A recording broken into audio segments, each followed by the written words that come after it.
I mean, this is potentially one of the more entertaining characters in all of fiction. If we're going to do this, if we're going to bring him to movie theaters worldwide, then I think we're going to need the greatest actor in the world to play that character. Wow. Yeah, okay, ladies and gentlemen, as proof of the unimaginable possibilities in the Marvel multi-universe, we give you the one person who could play Victor Von Doom.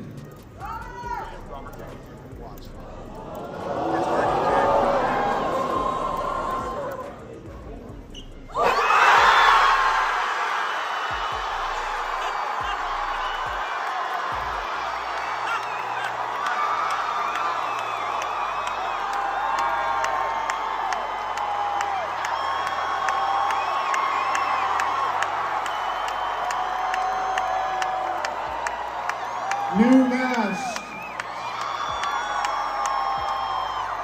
Same task. What did I tell you? I like playing complicated characters. Hey guys, मैं हूं सचिन निगम और finally आज हम बात करने वाले हैं Marvel के सैन डिएगो कॉमिक कॉन के 2024 पैनल के बारे में। मेनली इसके अंदर मार्वल ने सिर्फ और सिर्फ 3 मूवीज से बात की है, बट ये पैनल का जो एंडिंग था ना, वो ऐसा एंडिंग था कि मैं तुम्हें बता नहीं सकता। Now without wasting any more time, let's begin this video. तो बेसिकली अगर देखा जाए ना, तो पूरे पैनल को इन्होंने 3 मूवी के लिए डिवाइड किया। और अगर आप ये सोच रहे हैं कि टीवी शोज के बारे में बात की, डेयरडेविल के बारे में बात की, तो मैं आपको बता देता हूँ 2 हफ्ते के अंदर डिज्नी का D23 का पैनल होने वाला है। तो मुझे लगता है कि जो मार्वल है वो सारी की सारी अपकमिंग मूवीज और सारे के सारे जो टीवी शोज है ना, उनके बारे में बात करने वाला है 2 हफ्ते बाद। आज का जो पैनल था सैन डिएगो कॉमिक कॉन, ये उससे बड़ा पैनल है। बट ऑब्वियसली मार्वल जो है यहाँ पे कुछ बड़ा रिवील करने वाला था, और उन्होंने ऐसी चीज रिवील करी है which I have already shown you, which is fantastic. But अभी इतना जल्दी नहीं बताऊंगा, पहले धीरे धीरे बात करते कि उन्होंने शुरुआत कहाँ से की। सबसे पहले उन्होंने शुरुआत की फैंटास्टिक 4 के साथ में, और उन्होंने ये बताया कि ये जो मूवी है ये 1960s में सेट है। जी हाँ, 1960 में। बट ये जिस यूनिवर्स का 1960 है, ये एक फ्यूचरिस्टिक यूनिवर्स है। तो हाँ, आपको 1960 जो हमारा जो वर्ल्ड था, उससे थोड़ा फ्यूचरिस्टिक आपको देखने को मिलेगा। साथ साथ इसकी जो शूटिंग है वो शुरू होने वाली है ट्यूसडे से, यानी अगले हफ्ते से। लेकिन अभी इनके पास कोई भी फुटेज दिखाने के लिए नहीं थी। सिर्फ एक छोटा सीन था जहां पर हमने देखा कि रीड रिचर्ड्स जो है वो बच्चों को पढ़ा रहा है और खिड़की में से गैलेक्टस उनको देख रहा है। तो इसका मतलब है कि ज्यादा कुछ तो नहीं है, बट हाँ, ये चीज कंफर्म हो जाती है कि डेफिनेटली इस मूवी के अंदर जो मेन विलन है वो हमारा गैलेक्टस होने वाला है, which is a very very big thing. Mostly मुझे लग रहा था कि शायद डॉक्टर डूम होगा या सिल्वर सर्फर होगा, बट इट इज ग्रेट कि इस मूवी का जो विलन है वो गैलेक्टस होने वाला है। इसके साथ साथ पूरी की पूरी जो कास्ट है वो भी स्टेज पे आई, उन्होंने अपने एक्सपीरियंसेस शेयर किए और साथ में ये भी बताया कि वो क्या चाहते हैं इस मूवी से। और हमें फैंटास्टिक कार का एक मॉडल भी देखने को मिला, जिसकी वीडियो मैं लगा दूंगा, तुम देख लेना। और यहाँ पे जो है फैंटास्टिक 4 का जो पैनल है वो खत्म हो गया, और लास्ट में उन्होंने बताया कि हमारी मूवी का नया नाम है फैंटास्टिक 4 द फर्स्ट स्टेप्स। तो ये काफी अच्छा नाम मुझे लगा, और मुझे लगता है कि 2025 में जब ये मूवी आएगी ना, it's going to do very good, क्योंकि ये बात कंफर्म है कि अवेंजर्स 5 और अवेंजर्स 6 में ये दोनों मूवी के अंदर ये जो पूरी टीम है ये रिवील होने वाली है, यानी आपको देखने को मिलेगी, विच इज ग्रेट। क्योंकि ऐसा मुझे लग रहा था कि शायद एक ही मूवी के अंदर वो आपको देखने को मिले, लेकिन अब ये कंफर्म है कि अवेंजर 5 और अवेंजर 6 के अंदर आपको फैंटास्टिक 4 की पूरी टीम देखने को मिलेगी।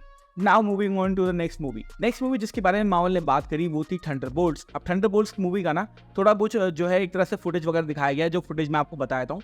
हम देखते हैं कि सारे के सारे जो बंदे हैं थंडरबोल्ट्स के, जैसे सेबेस्टियन स्टैन का बकी मांस हो गया, येलेना बेलोवा हो गई, रेड गार्डियन हो गया, इन सबको एक टास्क दिया जाता है। लेकिन हमें ये पता चलता है कि ये जो टास्क है ये एक सेटअप है। सारे के सारे इन बंदों को ऐसी जगह पे भेजा जा रहा है जहां पर उनकी मौत होने वाली है। और इस मूवी का जो मेन विलन है वो है सेंट्री, ऑब्वियसली।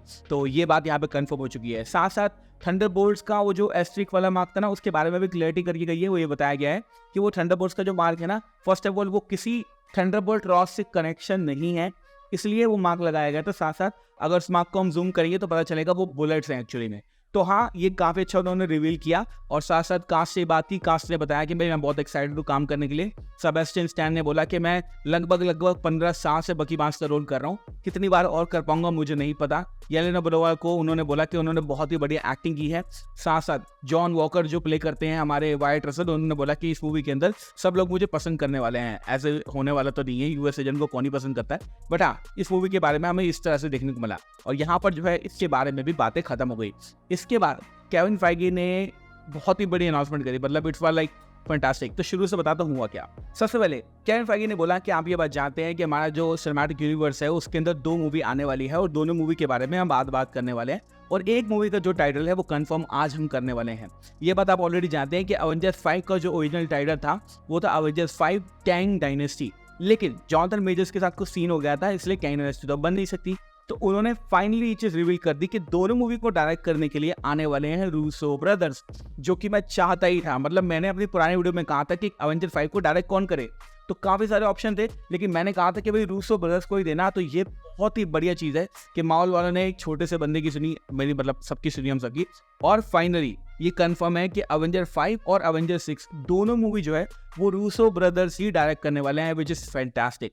साथ साथ उन्होंने अवेंजर्स 5 की जो अनाउंसमेंट है वो नाम के साथ कर दी, और नाम है उसका डूम्सडे। जी हाँ, अवेंजर्स डूम्सडे। इसका मतलब ये है कि जो मूवी है ये सेंटर अराउंड करने वाली है हमारे विक्टर वॉन डूम यानी कि डॉक्टर डूम के ऊपर। और सबसे बड़ी बात, इस कैरेक्टर को प्ले करने के लिए कोई और एक्टर उनको नहीं मिला, वो लेकर आए हैं रॉबर्ट डाउनी जूनियर को।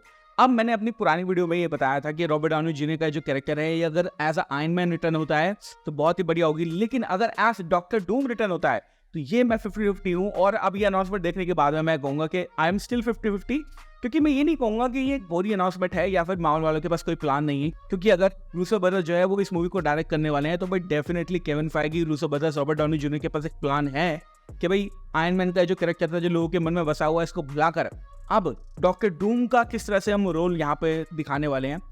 It's going to be a very complicated thing मुझे लगता है, लेकिन मुझे लगता है कि हाँ बहुत सारे सिनेरियो ऐसे हैं, जैसे इनफेमस आयरन मैन हो गया या एक्स वाली एक कॉमिक थी, उसके अंदर काफी सारे सिनेरियो ऐसे हैं जहाँ पर जो हमारा टोनी स्टार्क है वो डॉक्टर डूम बन जाता है। तो ये कोई नई चीज नहीं है, और मुझे लगता है कि अगर उन्होंने ये चीज अनाउंस की है तो ये बहुत ही बढ़िया होने वाला है, मतलब it's going to be fantastic.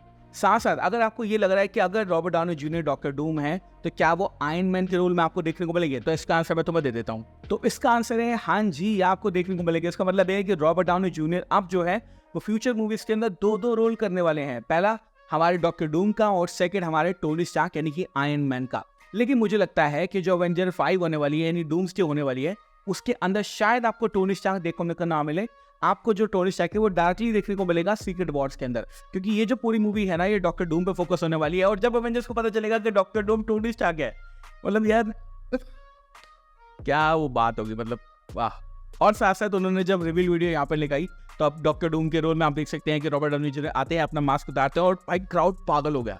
Crowd कह रहा है यार what the fuck is happening, like ये क्या है, व्हाट द हेल, मतलब टू मच, मतलब इट्स टू मच।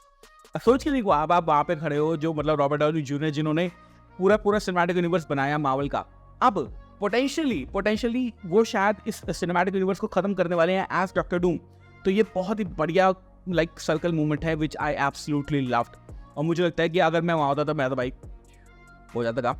लेकिन ये बहुत ही बढ़िया बात है कि फाइनली डॉक्टर डूम के रोल में आपको रॉबर्ट डाउनी जूनियर देखने को मिलेंगे। शायद कोई और एक्टर भी हो सकता था जैसे किलियन मर्फी, बट मार्वल को अगेन कोई प्लान है और ये मूवी आने वाली है 2026 में। ये बात मुझे बहुत अच्छी लगी कि उन्होंने इस मूवी को डिले नहीं किया, मतलब मुझे ऐसा लग रहा था कि शायद जो ये मूवी है ना वो डिले होने वाली है, but it's not going to be delayed and this going to be fantastic. साथ साथ इन्होंने अनाउंस कर दिया अवेंजर 6 यानी कि अवेंजर सीक्रेट वॉर एक नए लोगों के साथ में, और ये मूवी आने वाली है 2027 के अंदर, यानी इसको भी डिले नहीं किया।